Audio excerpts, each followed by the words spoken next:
नमस्कार, स्वागत है आपका दीक्षा क्लासेस के यूट्यूब चैनल पर।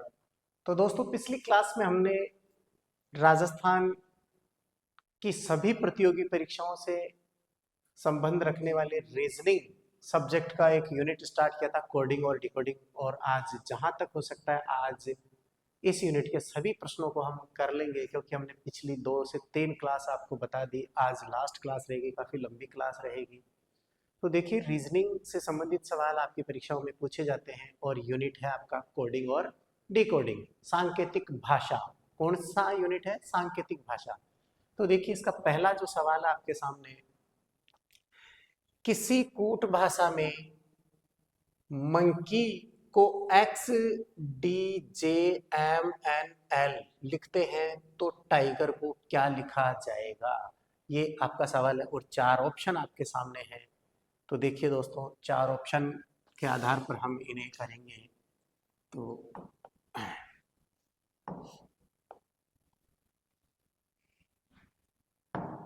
देखिए, यहां लिखा है monkey.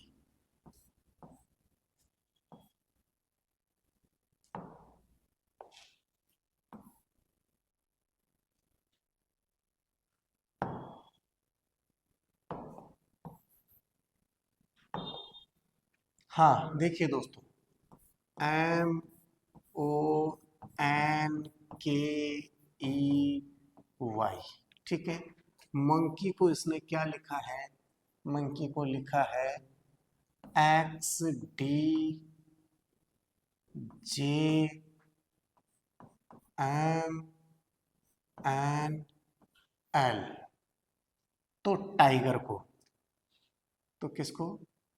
T I G E R, tiger को क्या लिखा जाएगा?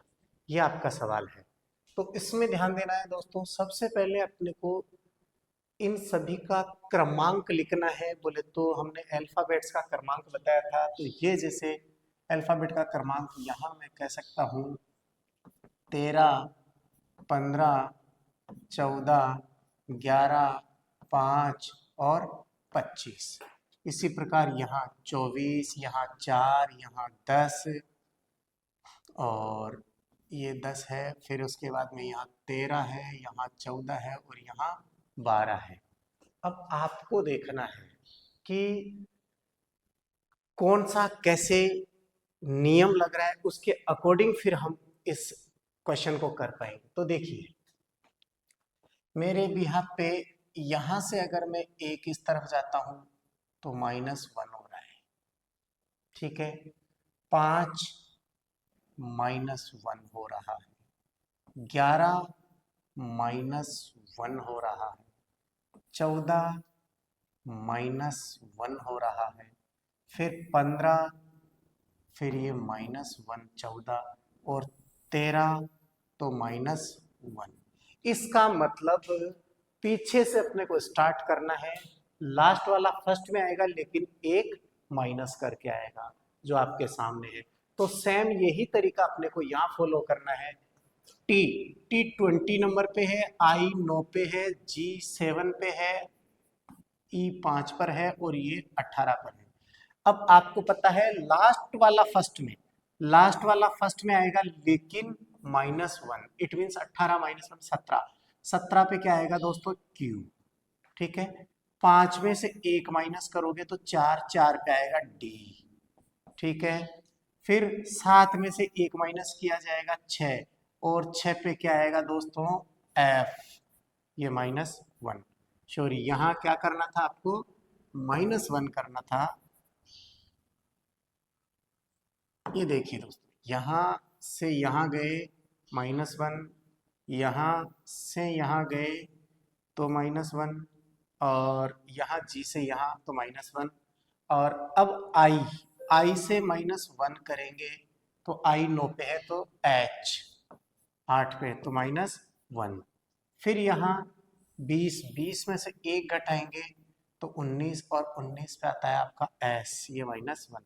तो कुल मिलाकर के आपके जो प्रश्न का आंसर है वो Q D F H S. देखिए यहाँ QDFHS, इसका मतलब ऑप्शन नंबर ए आपका बिल्कुल सही है, ऑप्शन एक सही है। तो दोस्तों आपको सबसे पहले अल्फाबेट्स के नंबर याद होंगे तो ये क्वेश्चन आपका बिल्कुल सही हो जाएगा। चलिए आगे देखते हैं। अगला जो आपका प्रश्न है वो कुछ इस प्रकार है। यदि किसी, देखिए दोस्तों, यदि किसी सांकेतिक भाषा में गैदर को UBHQDG लिखा जाता हो तो डिजाइन को किस प्रकार लिखा जाएगा। सेम इस क्वेश्चन को आप देखेंगे तो देखिए दोस्तों, जरा सा ध्यान देना है आपको कि इस क्वेश्चन को हम कुछ इस प्रकार देखेंगे। गैदर,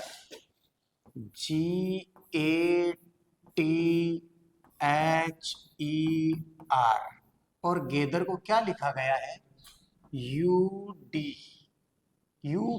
सॉरी,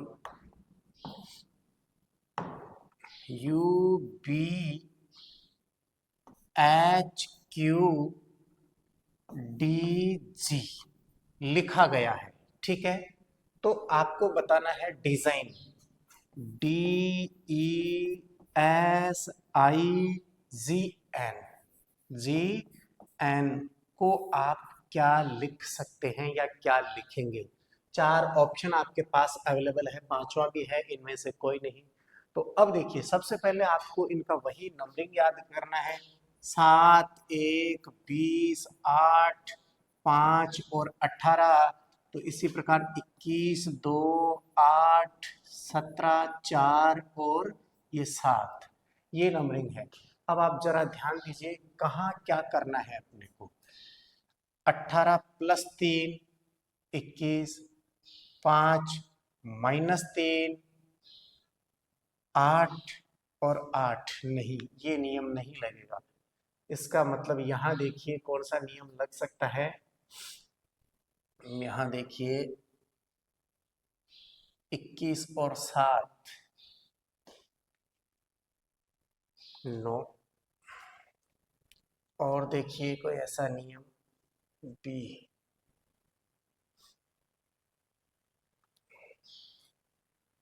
अगर हम इसको ऊपर नीचे लिखते हैं तो हमारा सवाल नहीं हो पाएगा। H से H, DE, HH, AB,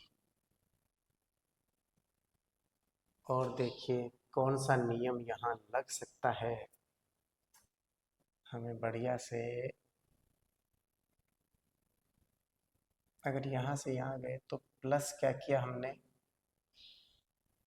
21 है यहाँ, यहाँ भी नहीं होगा, प्लस वाला तो कोई नियम नहीं लगेगा।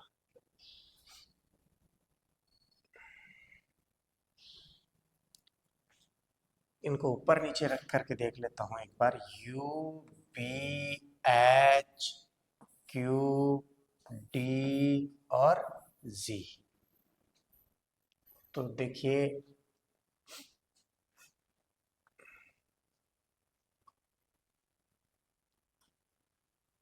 जी, RUABAB,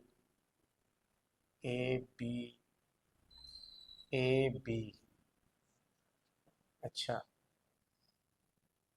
ABGHQR और DE।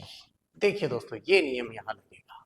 ठीक है, ये नियम यहां लगेगा, तो ध्यान देना है। अब अपने को यहां पर भी क्या करना है, देखिए पहले GHABTU, एक क्रमांक बढ़कर के आगे आ रहा है यहां, फिर GHR, अच्छा GHDE और QR। तो यहां पर भी हमें देखना है डिजाइन, तो यहां क्या करेंगे आप, GH था तो यहां DE क्या आ जाएगा, DE, फिर EF, E और F, EF, S, EF, ST। ठीक है, अब यहां एक माइनस एम एन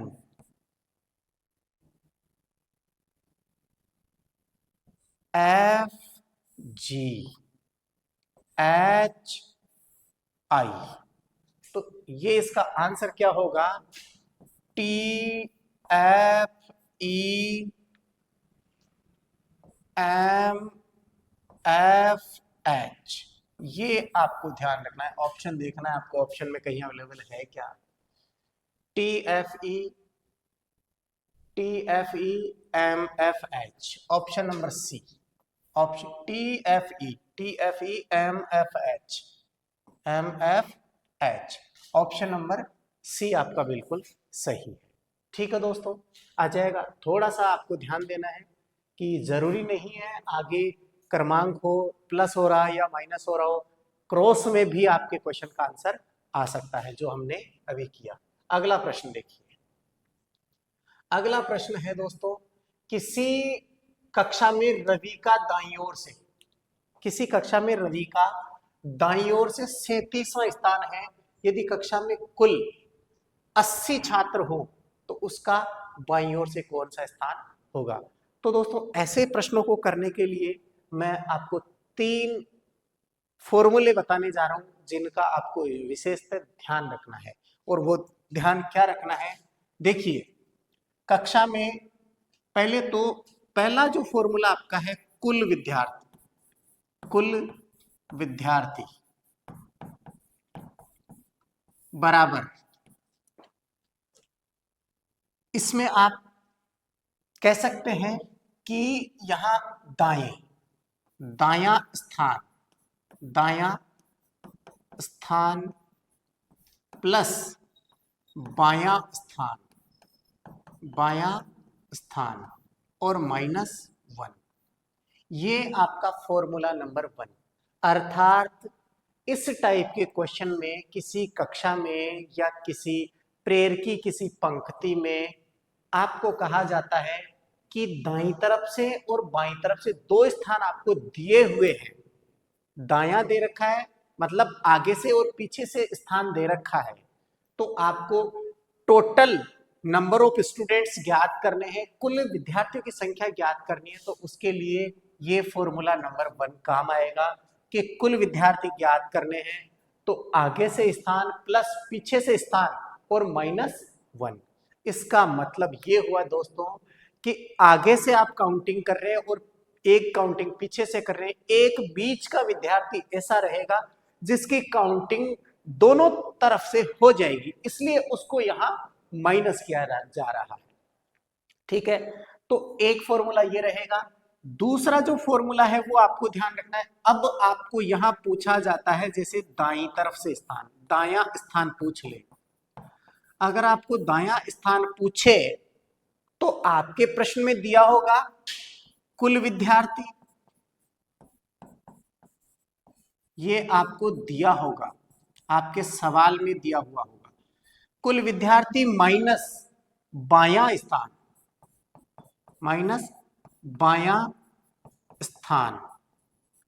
और +1। यहां +1 करना पड़ेगा आपको। यहां आप माइनस कर रहे थे, यहां आपको क्या करना पड़ेगा? 1 जोड़ना पड़ेगा। सिमिलर तीसरा जो फॉर्मूला है वो आपको क्या करा है? वो तीसरा फॉर्मूला करा है कि आपसे पूछा जाता है बायां स्थान। अब बायां स्थान इक्वल टू कुल विद्यार्थी माइनस दायां स्थान और +1। ये आपका तीसरा फॉर्मूला। कुल मिलाकर के इस यूनिट के इस प्रकार के सवाल जब पूछे जाते हैं तो उसमें ये 3 सूत्र आपके काम आते हैं। 3 फॉर्मूलों को यूज करना है आपको। अगर कुल विद्यार्थियों की संख्या ज्ञात की जाए तो ये ध्यान रखना है, आगे से स्थान प्लस पीछे से स्थान, आगे और पीछे का जोड़ करके 1 माइनस करना है। ठीक है, अब जरूरी नहीं है आगे पीछे हो, वहां दायां बायां भी आ सकता है, प्रारंभ और अंत भी आ सकता है। सेम इसी प्रकार दूसरा जो फॉर्मूला है उसमें मान लीजिए आपको total number of student they रखा है और आपका आगे से स्थान दे रखा है, तो पीछे से आप ज्ञात कर सकते हैं। अगर पीछे का ज्ञात करना है या आगे का ज्ञात करना है, तो आपको ध्यान रखना है कि ये दोनों फॉर्मूले आपको स्पेशली ध्यान रखने हैं। अब देखिए अपने क्वेश्चन की ओर बढ़ते हैं। हमारा क्वेश्चन किसी कक्षा में रवि का दाईं ओर से 37वां, जैसे ये दाईं ओर से, अब आपको पता है दायां, दायां बोले तो राइट साइड, क्या राइट साइड, और बायां बोले तो लेफ्ट साइड। तो दाईं ओर से इस तरफ से यहां पर एक रवि नाम का बालक है और इस रवि का जो स्थान है इधर से कौन सा है 37, 37वां है इधर से, अर्थात ये दायां है, दाईं तरफ से 37वां दिया गया है। फिर यदि कक्षा में कुल छात्र 80, ये तो है, जबकि इस पूरी लाइन में पूरी कक्षा में टोटल नंबर ऑफ स्टूडेंट कितने हैं, टोटल नंबर ऑफ स्टूडेंट यहां आप अगर फाइनली देखेंगे तो यहां 80 स्टूडेंट है। कितने हैं, ये कुल है, कुल विद्यार्थी 80 जो आपके प्रश्न में दिए गए हैं। अब कुल आपके पास है और दाईं तरफ से दिए हुए हैं, तो आप उसका बाईं तरफ से स्थान ज्ञात कर सकते हैं। अब इसमें आप खुद पता करके बताइए कौन सा फॉर्मूला काम आएगा। अब यहां ध्यान रखना है कि आपको बायां पूछा है, तो ये थर्ड नंबर का जो फॉर्मूला है ये यूज आप करेंगे। इसका मतलब बायां स्थान बराबर कुल माइनस दायां स्थान और +1। तो देखिए कुल 80 विद्यार्थी हैं, माइनस दायां आपके कितने हैं 37, दाएं से 37वां नंबर है और +1। तो ऐसे सवाल को करनी, 80 में से कितने, 80 में से आप 37 अगर माइनस करेंगे तो आपके पास हो जाएगा 10, 10 में से 7 गए तो 3, ठीक है। फिर यहां ध्यान रखेंगे 7, 7 में से 3 गए तो 4 और +1, इसका मतलब टोटल नंबर ऑफ स्टूडेंट 44। कितना, अब आपका ऑप्शन आप चेक करें, 44 ये रहा, ऑप्शन नंबर सी बिल्कुल करेक्ट। एक बार फिर से चेक कर लीजिए, 80 में से 37 माइनस करेंगे तो आपको पता है 43 बचते हैं और उसमें एक आप जोड़ेंगे तो 44, ठीक है। तो रवि का किधर से, बाईं ओर से, रवि का बाईं ओर से स्थान कौन सा है 44, ठीक है। चलिए अगला प्रश्न फिर से देखते हैं। फिर एक क्वेश्चन आता है, रवि का क्रम प्रारंभ से 15वां है, यदि पंक्ति में 37 विद्यार्थी हो तो उसका क्रमांक अंत से क्या होगा। वही प्रश्न है, सेम प्रश्न है, केवल डिजिट चेंजेस है। तो यहां भी आपको ध्यान रखना है कि रवि का प्रारंभ से दिया हुआ है और पंक्ति में 37 विद्यार्थी हो, कुल विद्यार्थी कितने, तो यहां ध्यान रखना है आपको उसका अंत से।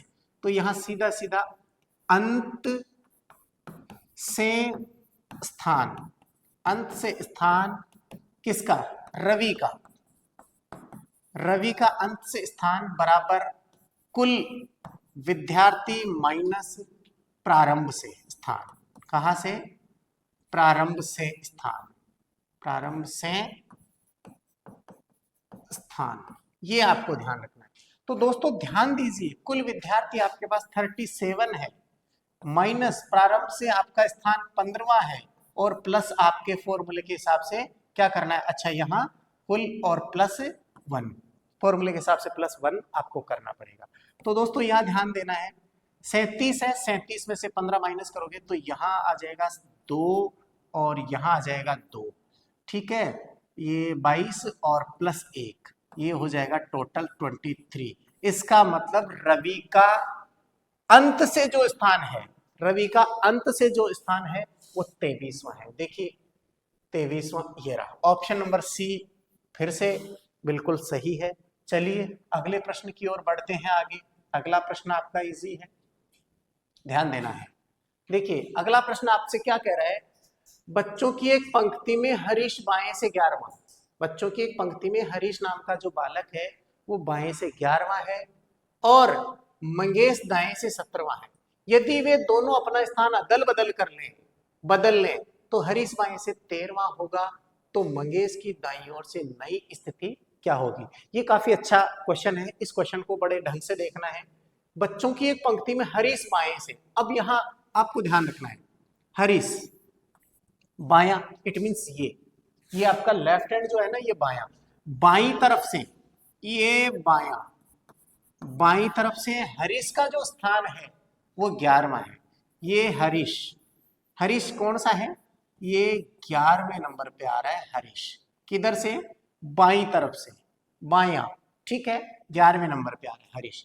और मंगेश दाएं से, पंक्ति वही है, मंगेश इधर से, कहां से, दाएं से, मंगेश दाएं से, ये मंगेश, मंगेश दाएं से कौन सा है, 17वां, इट मीन्स 17वां, 17वें नंबर पे है, और ये 11वें नंबर पे है।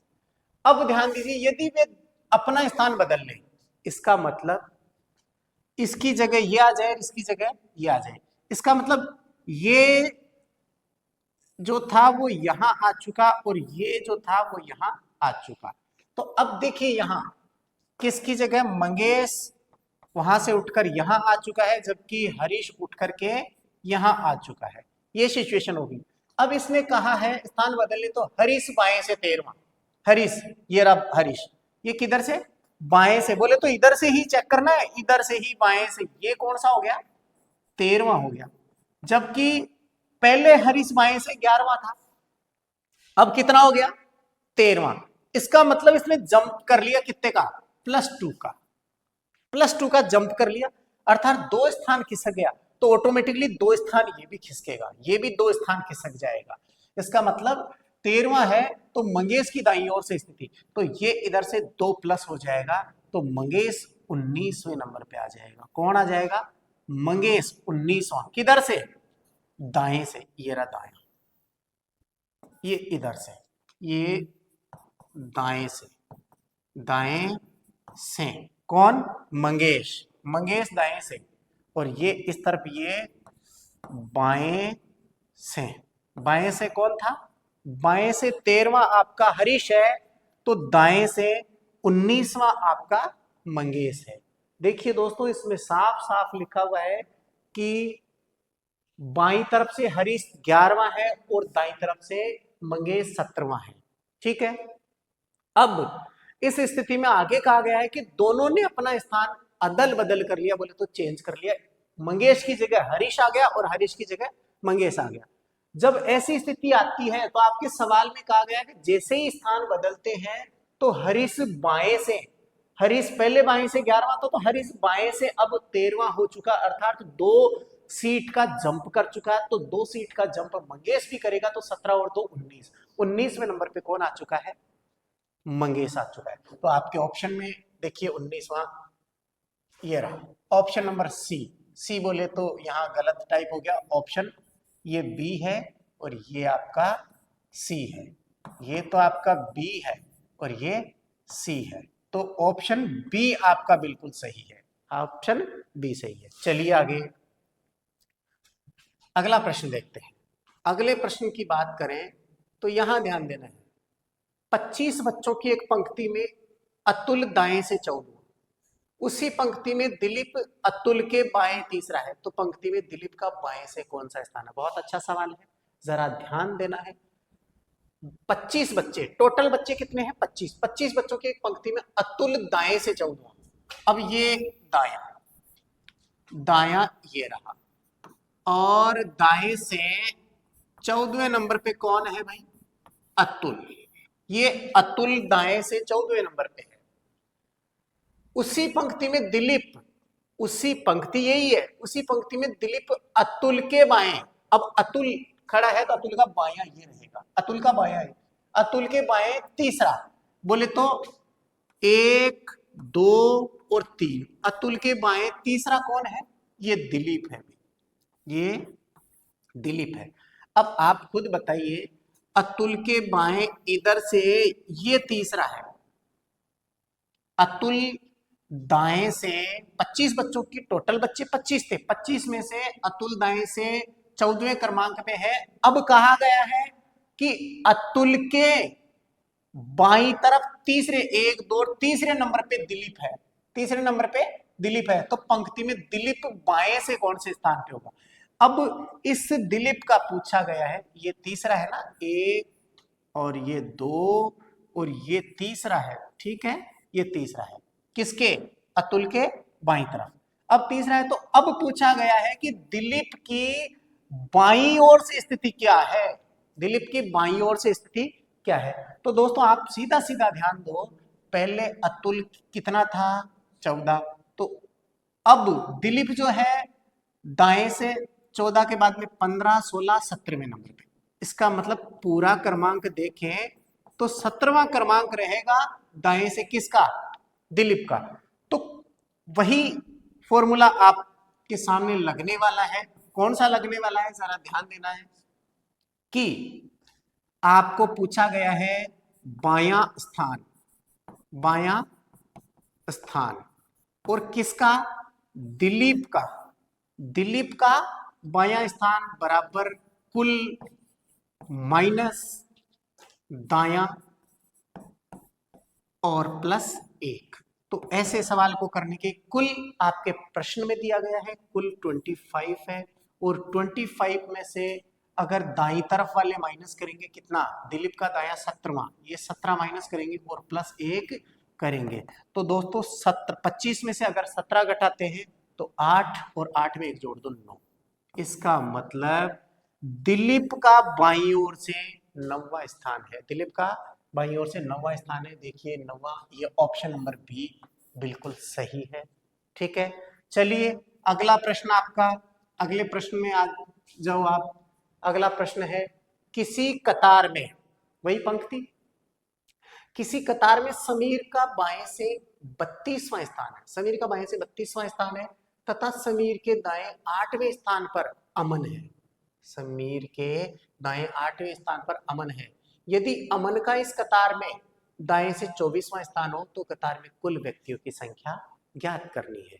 तो थोड़ा ध्यान देना है, किसी कतार में समीर का बाएं से 32वां, देखिए दोस्तों समीर, ये समीर का बाएं से, समीर का बाएं से, तो सॉरी इधर यहां से ये समीर नामक व्यक्ति है, इसका बाईं तरफ से, बाईं से कितना है, 32वां है, कौन सा है, 32वां, 32वां किसका है, समीर का। दोस्तों ध्यान देना है, 32वां है आपके समीर का। ये समीर नामक जो व्यक्ति है वो 32वें स्थान पे है, किधर से, बाईं ओर से। अब ध्यान देना है, किसी कतार में समीर बाएं से 32वां स्थान है तथा समीर के दाएं, अब समीर है, समीर का दायां बोले तो इस प्रकार खड़ा है, तो दायां यही है, इस तरफ समीर के दाएं 8वें स्थान पर अमन है, 8वें स्थान पर, इट मींस यहां 8, तो प्लस 8 होंगे, और 8वें स्थान पर इधर से ही 8वें स्थान पर कौन है, कौन है, अमन, ये अमन, अमन आ गया इधर, ठीक है, इस जगह प्लस 8 करेंगे तो ये 32 में 8 जोड़ेंगे तो 40वें नंबर पे, कितने, 40वां, 40वां कौन है, अमन है, 40वां अमन किधर से है, बाईं ओर से। कुल मिलाकर के कहा गया है कि बाईं ओर से समीर का 32वां है। अब समीर के दाईं तरफ 8वें नंबर पे, 8वें नंबर पे अमन है, तो 32 में 8 जोड़ेंगे तो 40, अर्थात 40वें नंबर पे अमन है, किधर से, बाएं से, बाएं से, ठीक है। अब आगे, यदि अमन इस कतार में दाएं से 24वां, अब अमन दाएं से बोले तो इधर से, इधर से अगर अमन का स्थान कितना है, 24वां है, कितना है, 24वां, ये दाएं से, दाएं से अगर 24वां है तो कतार में कुल व्यक्तियों की संख्या, अब पहला वाला फॉर्मूला आपके यूज रहेगा, क्योंकि अमन नामक व्यक्ति का बाईं तरफ से स्थान आपको पता है और इसी का दाईं तरफ से स्थान पता है, एक ही व्यक्ति की काउंटिंग 2 बार हो चुकी है, इसलिए दोनों को जोड़ के एक आपको घटाना होगा। इसका मतलब कुल बराबर, कुल विद्यार्थी बोले तो कक्षा में कुल विद्यार्थी बराबर दायां स्थान प्लस बायां स्थान और -1। ठीक है, अब दायां स्थान कितना है? दायां यहाँ 24 है प्लस बायां स्थान आपका 40 है और -1, तो बराबर कितना हो गया? 40 और 24 कितने हो गए? 64। 64 -1 बराबर 63। ये 63 कितने हैं? 63। अर्थात उस कक्षा में टोटल विद्यार्थियों की संख्या जो है 63 है। आपके ऑप्शन में ऑप्शन नंबर सी बिल्कुल सही है। ठीक है, चलिए अगले प्रश्न की ओर। अगला प्रश्न आपसे क्या कहता है? किसी पंक्ति में आकाश का आगे से 25वां, किसी पंक्ति में आकाश का आगे से 25वां स्थान है तथा इसी पंक्ति में आलोक आकाश के आगे 10वें स्थान पर है। यदि आलोक का पीछे से 18वां स्थान हो तो बताइए पंक्ति में कुल कितने व्यक्ति हैं? अब यहां फिर से ध्यान देना, किसी पंक्ति में आकाश, ध्यान देना, आकाश आगे से 25वां बोले तो इधर से लेंगे हम। ये आकाश कौन है? ये आपका है आकाश। आकाश और आकाश जो है इधर से लेंगे, ये आकाश है, इधर से लेंगे तो ये है 25वां।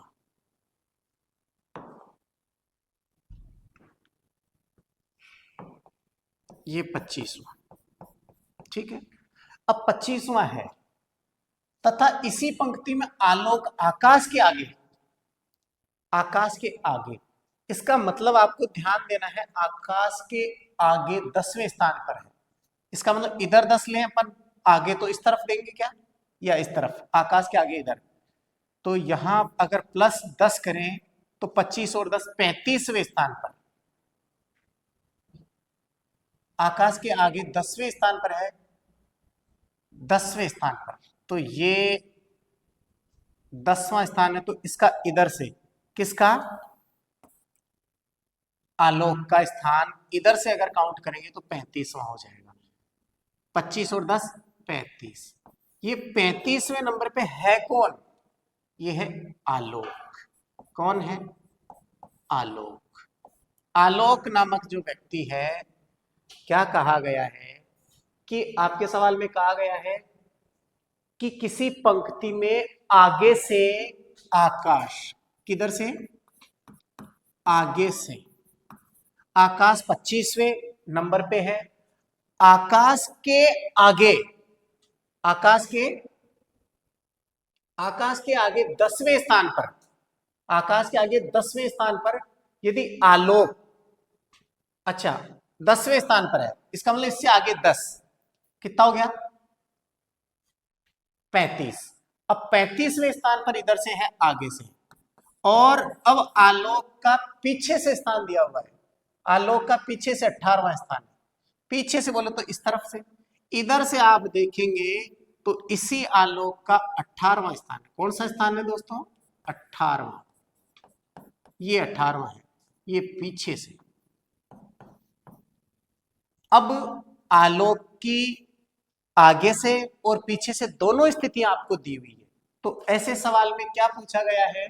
पंक्ति में कुल कितने विद्यार्थी हैं? तो कुल के लिए आप सीधा सा वही है, कुल बराबर आगे से, कुल बराबर आगे से स्थान प्लस पीछे से,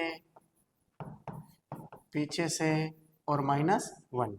इसका मतलब आगे से 35 प्लस 18 और -1।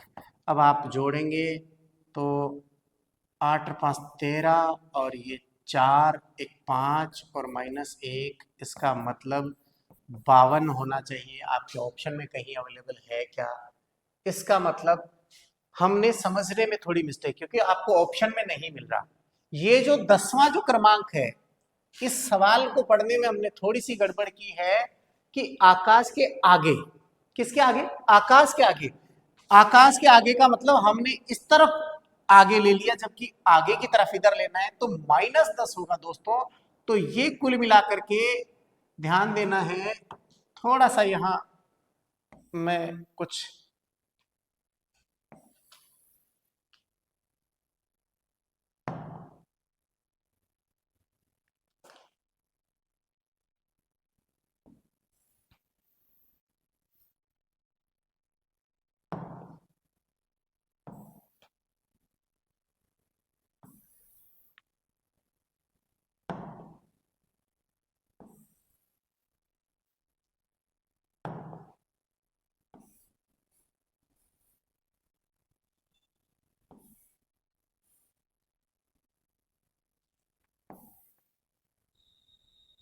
इससे बढ़िया ये वाला इरेजर सबसे बेस्ट है। ये वाला बढ़िया है, ये वाला।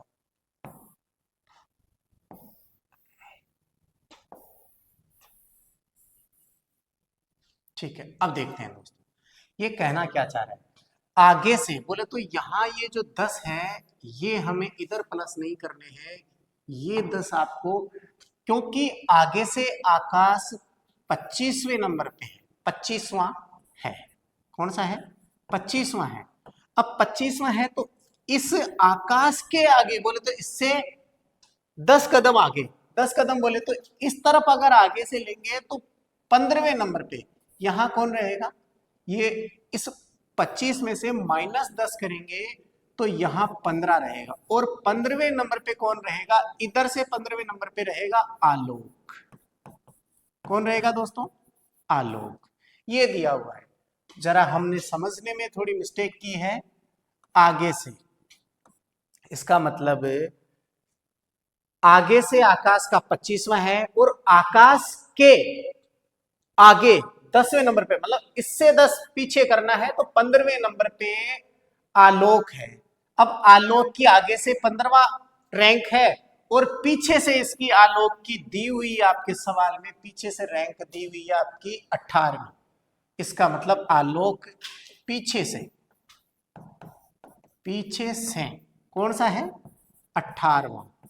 अब दोस्तों जरा ध्यान देना है कि आपको आगे से और पीछे से आलोक की दोनों तरफ से रैंक, पीछे से और आलोक की आगे से दोनों तरफ से दे रखी है, तो कुल आप निकाल सकते हैं। दोनों को जोड़ करके एक घटाना है, तो दोनों को जोड़ना है आपको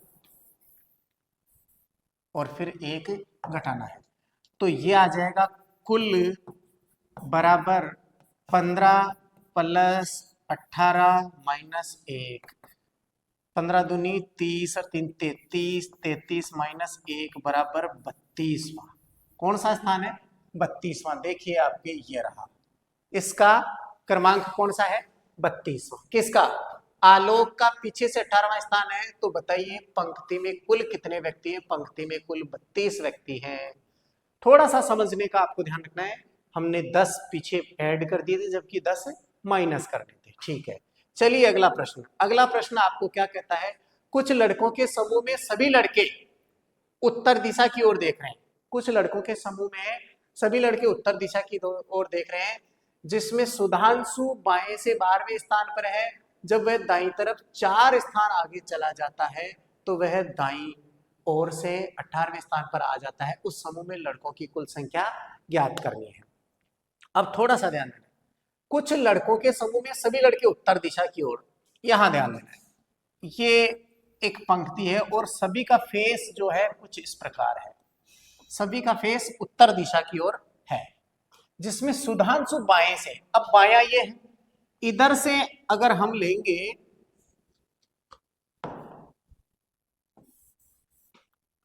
इधर से अगर हम लेंगे तो ध्यान रखना है ये बायां, और बाएं से ये सुधांशु चल रहा है। अभी सुधांशु का बाएं से 12वां स्थान है, ये 12वां, ये लीजिए ये 12वां स्थान है, और 12वें स्थान पे कौन है? सुधांशु। ठीक है, अब 12वें स्थान पे सुधांशु है, जिसमें सुधांशु 12वें स्थान पर है। जब वह दाएं तरफ 4 स्थान आगे चला जाता है, अब ये दाईं तरफ 4 स्थान आगे जाता है, क्योंकि चल तो बाएं से रहा है, दाईं तरफ 4 स्थान आगे चला जाता है, तो वह दाएं से 18वें स्थान पर। अब यहां से 4 कदम चलेगा। कितने?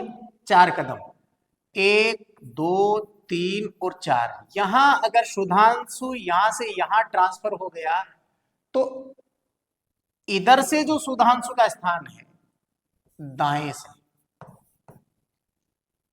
दाएं तरफ 4 स्थान आगे चला जाता है, तो वह दाएं से 18वें स्थान पर। इसका मतलब इधर से सुधांशु कौन सा हो गया?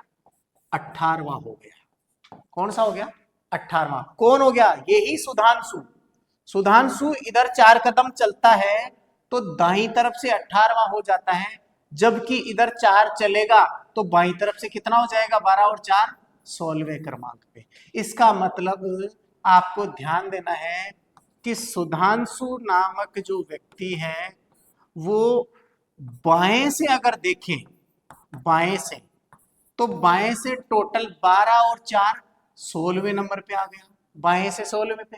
अब इसी को सुधांशु को ही तो ट्रांसफर किया गया है। जैसे ही वो उधर ट्रांसफर होता है, उधर खिसकता है 4 कदम, तो सुधांशु दाएं से कितना हो जाएगा? 18वां इसने बताया है। अब ध्यान देना है बेटा, जब एक ही व्यक्ति का दोनों तरफ से स्थान हो तो कुल हम इजी वे में ज्ञात कर सकते हैं। इसका मतलब कुल बराबर दायां और प्लस बायां बराबर, अच्छा, -1 इज इक्वल टू 16 प्लस 18 और -1 बराबर 17 दूनी 34। 34 में से 1 माइनस करना है, यहाँ माइनस करना है दोस्तों। यहाँ क्या करना है? माइनस। ये लीजिए, ये -1 करेंगे तो 34 में से 1 आया तो 33। ध्यान देना है, आपके इस सवाल का आंसर है कि कुल विद्यार्थियों की संख्या कितनी है? 33। अब जरा ध्यान देना है कि कुछ लड़कों के समूह में सभी लड़के उत्तर दिशा की ओर देख रहे थे, जिसमें सुधांशु बाएं से, बोले तो इधर से 12वें स्थान पर था, 12वें नंबर पे आ गया। अब इसने क्या कहा? जब वह 4 कदम दाईं तरफ चलता है, अब दायां इधर ही तो चलेगा, 1 2 3 4 जैसे ही चलता है तो 16वें स्थान पे पहुंच जाता है। बाएं से तो 16वां हो गया, लेकिन आपके सवाल में दिया गया है कि जैसे ही 4 कदम चलता है तो वह दाएं से 18वां हो जाता है। तो इसी सुधांशु का बाएं से स्थान 16वां हो गया और दाएं से 18वां हो गया, तो दोनों को जोड़ करके 1 माइनस कर देंगे तो आपका सवाल का आंसर 33 हो जाएगा। चलिए अगला प्रश्न आपको क्या कहता है। किसी कक्षा में 60 विद्यार्थी, लड़कियों की संख्या लड़कों की दुगनी है, गर्ल्स बॉयज की अपेक्षा डबल है। किसी कक्षा में 60 विद्यार्थी हैं, लड़कियों की संख्या लड़कों की दुगनी है। कमल का ऊपर से 17वां स्थान है। यदि कमल के आगे 9 लड़कियां हैं तो कमल के बाद कितने लड़के हैं? बहुत अच्छा प्रश्न है। पहले तो आप खुद देखिए कि किसी कक्षा में 60 विद्यार्थी, लड़कियों की संख्या लड़कों की 2 गुनी है। इसका मतलब आप यहां सीधा सीधा एक रेशियो एंड प्रोपोर्शन, बोले तो अनुपात समानुपात के सवाल को आप देख सकते हैं कि टोटल नंबर ऑफ स्टूडेंट है, टोटल कितने हैं भाई? 60। अब 60 में यहां आपको दिया गया है बॉयज, रेशियो गर्ल्स। अब यहां दिया गया है कि लड़कियों की संख्या लड़कों की दुगनी है, लड़कों की दुगनी। तो लड़का अगर 1 है तो लड़की कितनी हो जाएगी? 2। ये रेशियो दिया हुआ है। इस रेशियो के अनुसार से हम टोटल नंबर ऑफ स्टूडेंट की बजाय प्रत्येक लड़के कितने हैं और लड़कियां कितनी है ये ज्ञात कर सकते हैं। कैसे? कि टोटल स्टूडेंट कितने हैं? 60, और टोटल अनुपात कितना है? 2 और 1 3। अब अपने को लड़के ज्ञात करने हैं तो 1 से मल्टीप्लाई कर दो, इसका मतलब ये संख्या आ गई बॉयज की। तो 3 दूनी 3 एकम 3, 3 दूनी 6, इसका मतलब बॉयज टोटल कितने हैं? 20। जबकि अब गर्ल्स अगर फाइंड आउट करनी है, आपको गर्ल्स की संख्या ज्ञात करनी है, तो यहां आपको ये ध्यान देना है दोस्तों कि ये टोटल 60 और 60 में आपको ध्यान देना है, भाग देना है 3 का। अब अनुपात गर्ल्स का कितना है? 2, तो 3 एकम 3, 3 दूनी 6, 20, 20 दूनी 40। इसका मतलब 40 ये तो है गर्ल्स और ये है बॉयज। ये अनुपात इनका आ चुका। अब आगे देखिए क्या कहा गया है। अब सवाल की ओर बढ़ते हैं। कमल का ऊपर से 17वां स्थान है। अब ऊपर से बोले तो आप इधर से ले लेते, ऊपर का मतलब ये ले लेता हूं, ऊपर से कौन सा है, ये 17वां रैंक है किसकी, कमल की। ये कमल नामक व्यक्ति है, तो ये ऊपर ले लिया मैंने, ऊपर से, ये ऊपर से, सॉरी,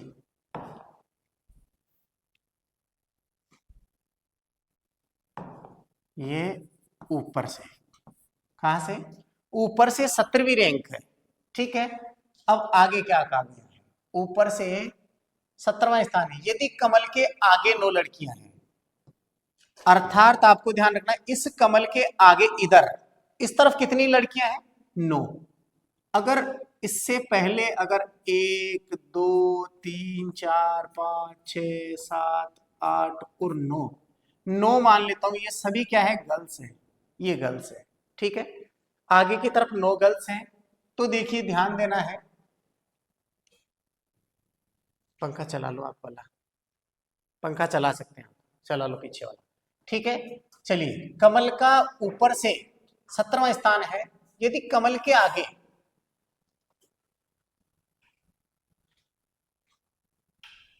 यदि कमल के आगे यदि कमल के आगे 9 लड़कियां हैं, तो कमल के बाद कितने लड़के हैं, कमल के बाद लड़के कितने होंगे। अब दोस्तों ध्यान देना है, कमल के आगे टोटल नंबर कितने हैं, कमल तक 17 आ रहे हैं, 17 में से 9 तो गर्ल्स ही है, 17 में से 9 क्या है, गर्ल्स, तो 17 में से 9 घटाओ आप, तो 8 बच गए।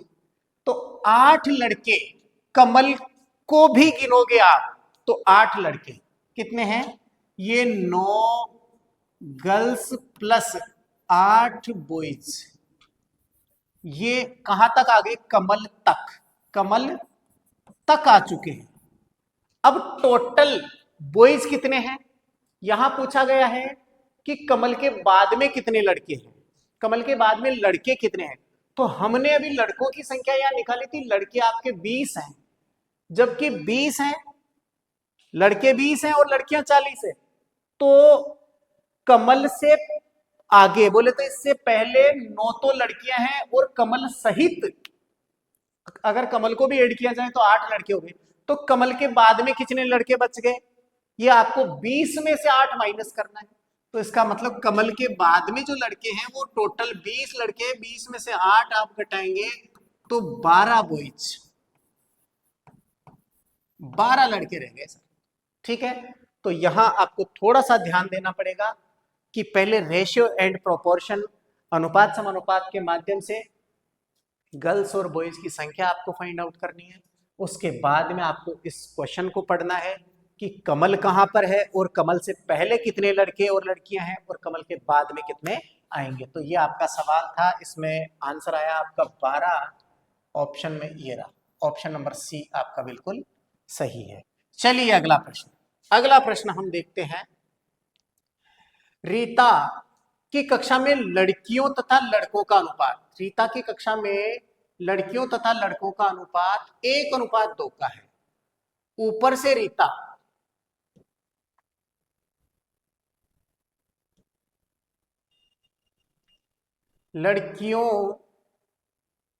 रीता के कक्षा में लड़कियों तथा लड़कों का अनुपात 1:2 है। ऊपर से रीता लड़कियों में 8वीं तथा सभी छात्रों में 17वीं है। नीचे से सभी छात्रों में इसका स्थान 20वां है। तो नीचे रीता के नीचे कक्षा में कितनी लड़कियां हैं, सेम उसी टाइप का सवाल है, इसको भी जरा ध्यान दो। किसी कक्षा में लड़कियों तथा लड़कों का, देखो पहले गर्ल्स है, गर्ल्स रेशियो बॉयज, गर्ल्स और बॉयज दोनों दिए हुए हैं। यहां गर्ल्स का अनुपात 1 है और बॉयज का 2 है, ठीक है।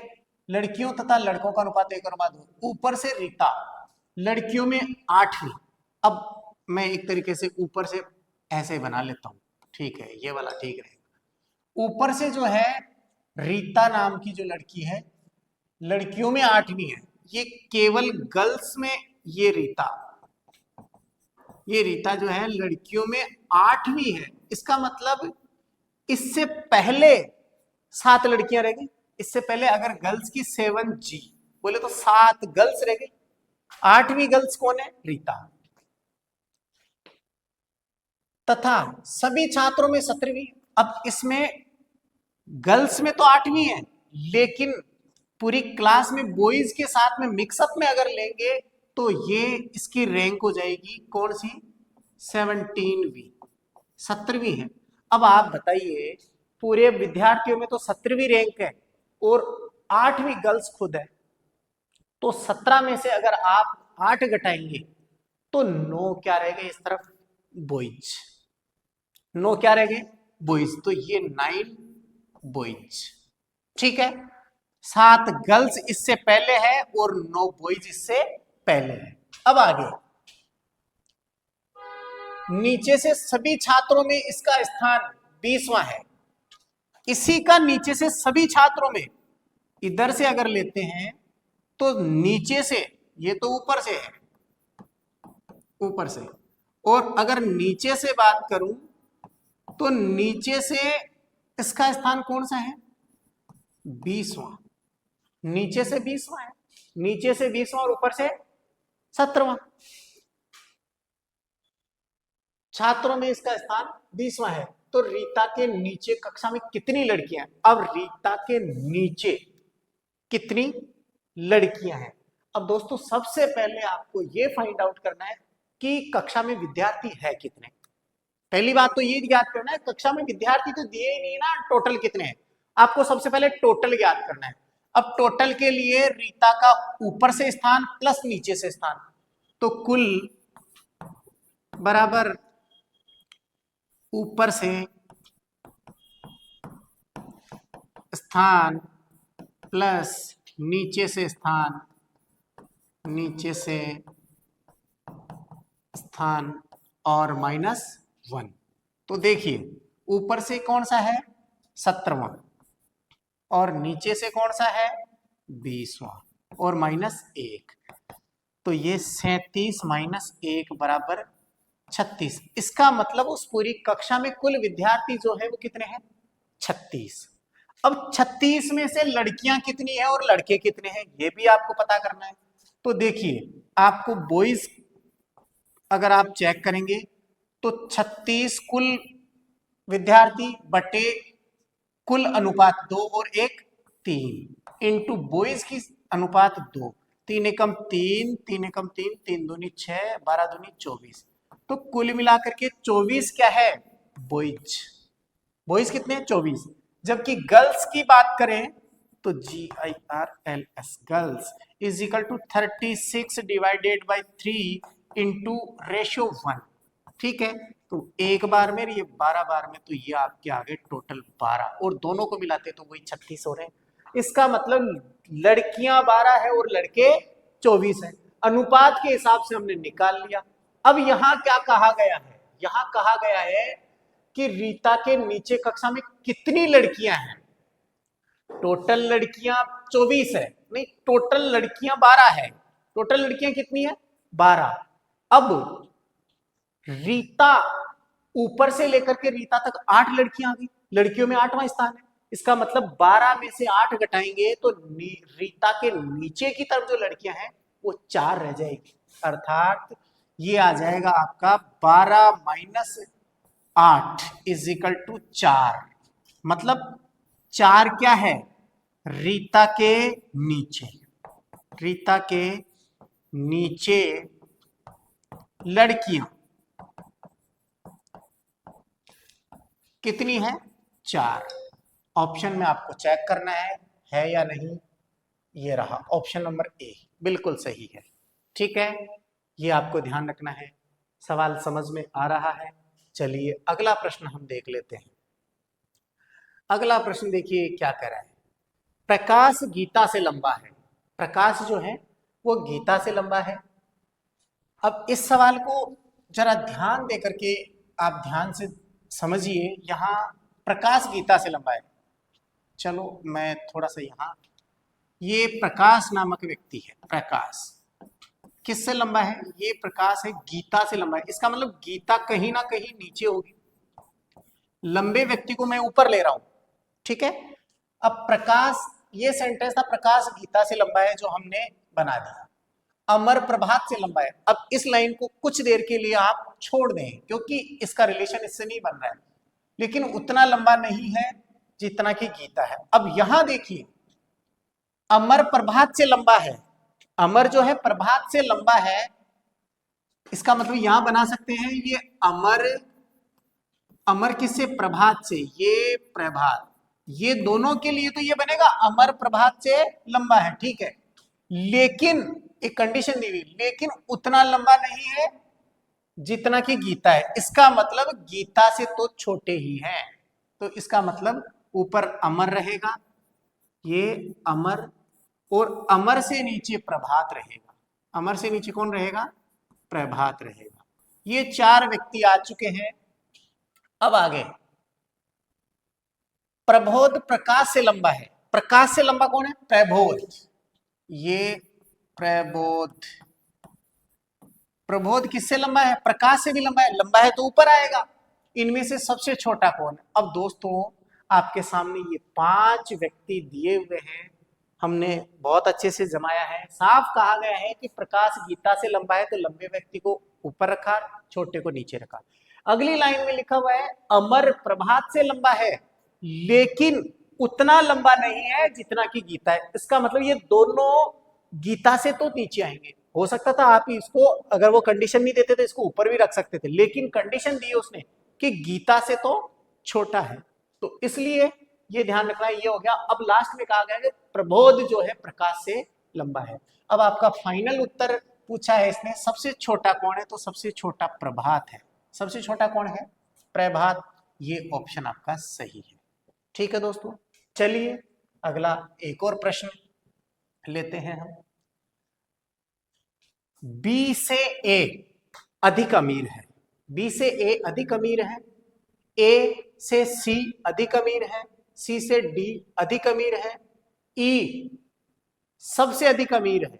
यदि इन्हें अमीरों के उपयुक्त क्रम में बिठाया जाए तो ठीक बीच में कौन होगा। देखिए बहुत अच्छा प्रश्न है। बी से ए अधिक अमीर है, कुल मिलाकर के ये जो बी नाम का व्यक्ति है इससे भी अमीर कौन है, ए। अमीर को अपन ऊपर रखेंगे तो बी से ए अधिक अमीर है, अमीर ऊपर आ गया। अब ए से सी अधिक अमीर है, ए से सी, इससे भी ऊपर कौन है, सी नाम का व्यक्ति अमीर है, ये इससे भी अमीर है। सी से डी अधिक अमीर है, डी इससे भी अमीर है। ई सबसे अधिक अमीर है, ये ई जो है ना, ये ई, ये सबसे ही अमीर है, ई सबसे अमीर है। ठीक है, तो यदि इन्हें अमीरों के उपयुक्त क्रम में बिठाया जाए तो ठीक बीच में कौन होगा, ठीक मध्य में सी, ठीक मध्य में कौन होगा, सी।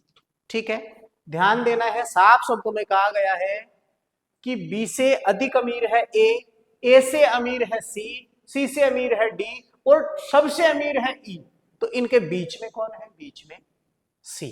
ठीक है, चलिए ये रहा सी ऑप्शन, ये रहा। चलिए अगला प्रश्न, अगला प्रश्न आपका ध्यान देना है। बी से ए बड़ा है, यहां ध्यान दीजिए, बी है, इससे बड़ा कौन है, ए। ठीक है, परंतु सी से छोटा है, परंतु ये जो है ना ए, वो सी से क्या है, छोटा है। ठीक है, ई से डी छोटा है, ई से डी छोटा है, लेकिन यहां परंतु ए से बड़ा है, ए से बड़ा है। देखना यहां ध्यान रखना है, ई से डी छोटा है, ई से डी छोटा है परंतु ए से बड़ा है, ए से बड़ा है, तो इसका मतलब या तो यहां आ सकता है या यहां आ सकता है, दोनों में से कहीं पर भी आ सकता है। जरा ध्यान देना, हम इसको रख लेते हैं एक बार के लिए कि ई से डी छोटा है, तो ई ऊपर आ जाएगा और डी यहां आ जाएगा। तो देखो ई से डी छोटा हो गया और ए से बड़ा है, परंतु ए से बड़ा भी हो गया, ए से बड़ा हो चुका। अब देखिए, यदि सी आयु में, यदि सी आयु में डी, यदि सी आयु में डी से सबसे, क्वेश्चन में कहीं मिस्टेक है, यदि सी आयु में डी से डी आयु में सबसे बड़ा है, कौन है? अच्छा, आयु में सबसे बड़ा कौन है? ये जो लाइन है ये यहां टाइप हो गई। क्या है? यदि सी आयु में डी से छोटा है, क्या है? सी आयु में डी से छोटा है, सी आयु में डी से छोटा है, छोटा ही है, सही जवाब। मतलब क्या कहना चाह रहा है कि यदि सी नाम का जो व्यक्ति है आयु में डी से छोटा है, डी से छोटा है, तो आयु में सबसे बड़ा कौन है? तो अब ये सिचुएशन आपके सामने बिल्कुल सही बैठी है, इसमें सबसे बड़ा ई, सबसे बड़ा कौन है? ई, तो ये ई, ठीक है।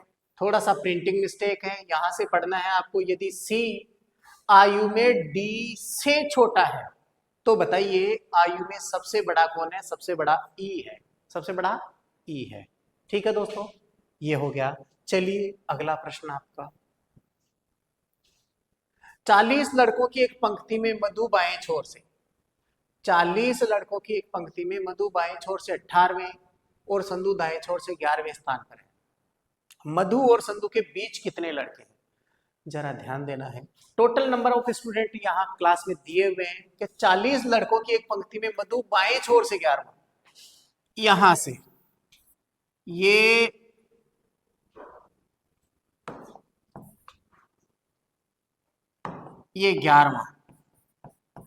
11वें नंबर पे कौन है? मधु। मधु 11वें नंबर पे है,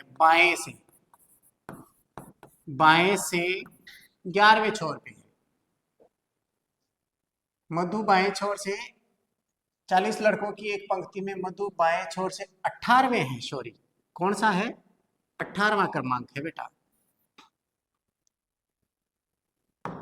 ये 18वां क्रमांक है बाएं छोर से। और संधु दाएं छोर से, इसी पंक्ति में संधु दाएं छोर से, ये दाया,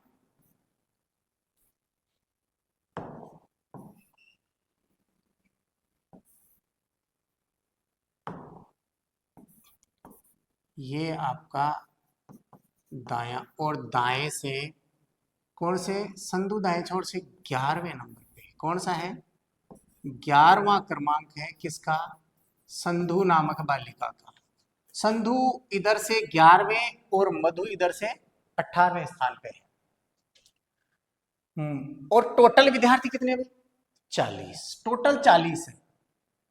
तो मधु और संधु के बीच कितने लड़के? अब आप खुद बताइए, टोटल विद्यार्थी जब 40 हैं तो इन दोनों को अगर मैं जोड़ूं, इन दोनों को मैं जोड़ूं और प्लस इनके बीच में माना हमने x विद्यार्थी, जब भी तो इन सबको अगर जोड़ दूं मैं तो टोटल नंबर ऑफ स्टूडेंट कितने होने चाहिए? 40, क्योंकि दिया हुआ है 40, तो इन दोनों के बीच में कितने लड़के ये आ जाएंगे? तो ये हो जाएगा 18 प्लस x प्लस 11 बराबर 40। ठीक है, तो 18 और 11 कितने होते हैं? 29। x plus 29 is equal to 40, तो x is equal to 40 minus 29, 40 minus 29, तो x इज इक्वल टू कितना हो जाएगा इस तरफ? 11। इसका मतलब किसके बीच में आपको पता रखना है? सॉरी, 18 और 29, 18 और 28, 29, 29 गए 40 में से तो 9 यहाँ, हाँ 40, 29 तो 11 सही है, तो यहाँ ऑप्शन में 11 यही ठीक है। ठीक है, बिल्कुल सही है आंसर। ध्यान रखना है कि कुल विद्यार्थी 40 हैं, मधु बाएं छोर से 18वें रैंक पे है और संधु दाएं छोर से 11वीं रैंक पर है। मधु और संधु के बीच में कितने लड़के हैं? तो बेटा ध्यान रखना है कि दायां प्लस बायां और बीच का गैप तीनों मिलाकर के इसने दिया है 40 से पूरी पंक्ति। तो इन दोनों को जोड़ो, इसको भी जोड़ दो और बराबर में 40 करोगे, इसको आप सोल्व आउट करोगे तो x की वैल्यू कितनी आ गई? 11। इसका मतलब मधु और संधु के बीच में कुल विद्यार्थी कितने हैं? 11। मधु और संधु के बीच में कितने हैं? 11। चलिए अगला प्रश्न है। 10 लड़कियों और 20 लड़कों की एक कक्षा में, 10 लड़कियों और 20 लड़कों की एक कक्षा में जया का स्थान लड़कियों में चौथा और कक्षा में 18वां है। लड़कियों में तो चौथा है और कक्षा में 18वां है। जया का कक्षा में केवल लड़कों के बीच में ऊपर से कौन सा स्थान है? दोस्तों इस टाइप के हमने 2 सवाल कर लिए हैं और बताने की आवश्यकता नहीं है, इस सवाल को आप खुद करना, ठीक है? ये सवाल आप कर लेना। फिर आगे, रामू मोनू की अपेक्षा ज्यादा लंबा है। रामू मोनू की अपेक्षा ज्यादा लंबा है परंतु उतना लंबा नहीं है जितना रविंद्र है। करीम दिलीप की अपेक्षा ज्यादा लंबा है परंतु मोनू की अपेक्षा छोटा है। इन सब में सबसे ज्यादा लंबा कौन है? अभी थोड़ी देर पहले किया था लेकिन फिर भी इसको करते हैं। देखिए, रामू मोनू की अपेक्षा लंबा है। ये रामू, ये रामू जो है मोनू की अपेक्षा लंबा है, इसका मतलब मोनू तो पीछे रहेगा ना, मोनू छोटा रहेगा। ये लो, ठीक है, रामू मोनू की अपेक्षा ज्यादा लंबा है परंतु उतना लंबा नहीं है जितना कि रविंद्र। इसका मतलब रविंद्र इनसे भी लंबा है। रविंद्र क्या है? इनसे भी लंबा है, ठीक है।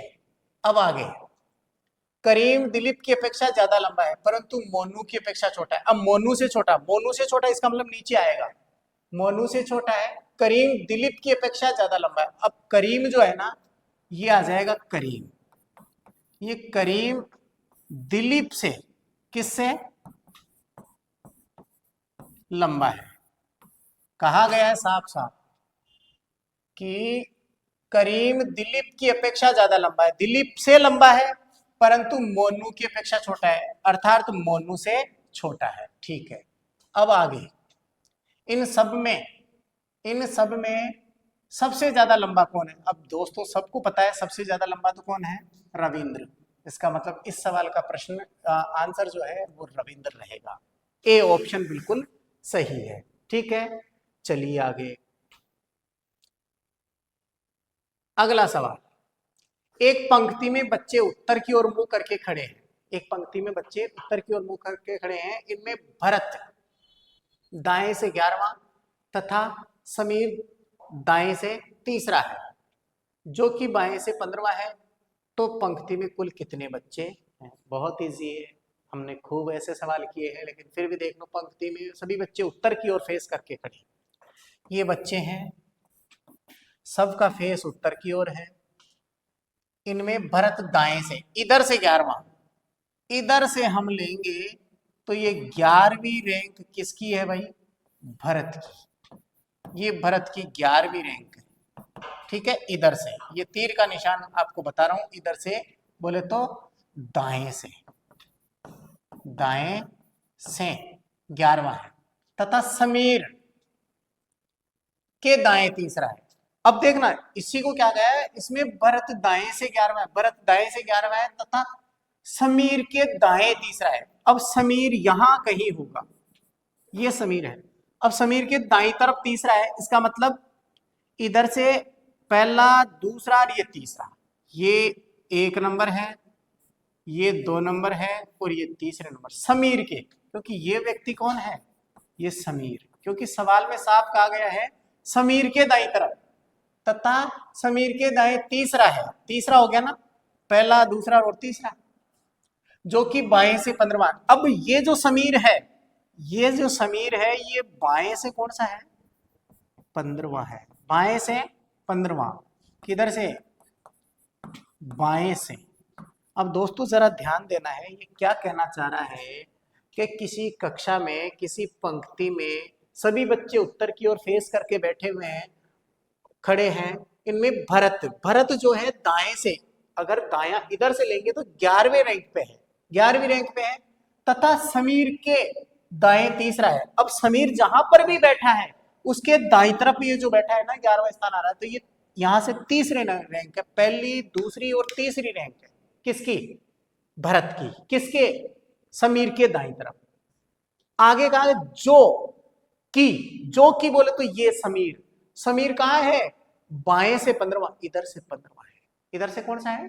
15वां है। तो पंक्ति में कुल कितने बच्चे हैं? अब दोस्तों ध्यान दो कि पंक्ति में कुल बच्चे ज्ञात करने हैं, तो आप इधर से पहले कौन से नंबर पे थे? 15वें पे। अगर 15 में 16, 17 और 18वां, इसका मतलब अगर मैं यहां से ले लूं तो ये 18वीं रैंक आएगी किसकी? 18वीं रैंक आएगी बाएं से, बाएं से किसकी? भरत की। भरत की बाएं से आएगी 18वीं और दाएं से आएगी 11वीं। तो 11 और 18 दोनों को जोड़ो तो 29, 29 में से एक घटाओ 28। तो ये टोटल नंबर ऑफ स्टूडेंट कितने होंगे उस कक्षा में? 28। कैसे?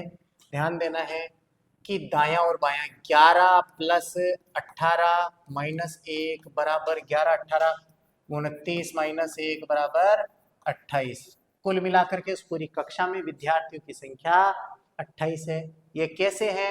एक ही व्यक्ति का दाईं तरफ से स्थान और एक ही व्यक्ति का बाईं तरफ से स्थान दोनों को प्लस करेंगे और माइनस 1 कर देंगे तो आपका आंसर आ जाएगा 28। तो मेरे हिसाब से दोस्तों आज के लिए इतना ही। शायद काफ़ी सारे क्वेश्चंस हो चुके हैं, ठीक है। बाकी बचे हुए सवाल को आप घर पे करना, और अगर हमारा पढ़ाने का तरीका अच्छा लगता है, कुछ समझ में आ रहा है, तो आप हमारे इस यूट्यूब चैनल को अधिक से अधिक ग्रुप में शेयर कीजिए, अपने दोस्तों तक पहुंचाइए। ठीक है दोस्तों, बाय।